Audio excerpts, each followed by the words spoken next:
ఓం ఐం హ్రీం శ్రీం శ్రీమాత్రే నమః. ఇది అపారమైనటువంటి శక్తివంతమైన నామము. ఇంకా దీనికన్నా శక్తి ప్రసరణం ఇంకా దీని వల్ల జరగదు, అంత శక్తివంతం.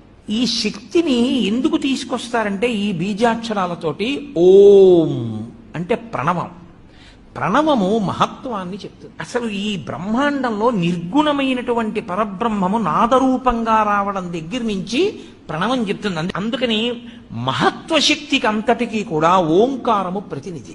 అలాగే ఐం ఇది కవిత్వ శక్తికి ప్రతినిధి. అలాగే పటుత్వం కలగాలి అంటే హ్రీం. అలాగే సంపదలన్నీ కలగాలి అంటే మనం చెప్పేటటువంటిది శ్రీం. ఇవి 4 చెప్పి ఇవి ఎవరి వల్ల వస్తాయి? ఇవన్నీ కదలికలకి సంబంధించిన విషయాలు. ఇవన్నీ ఆదిశక్తి వలన వస్తాయి. అందుకని ఆ పరదేవతని పిలిచేటప్పుడు ఓం ఐం హ్రీం శ్రీం శ్రీమాత్రే నమః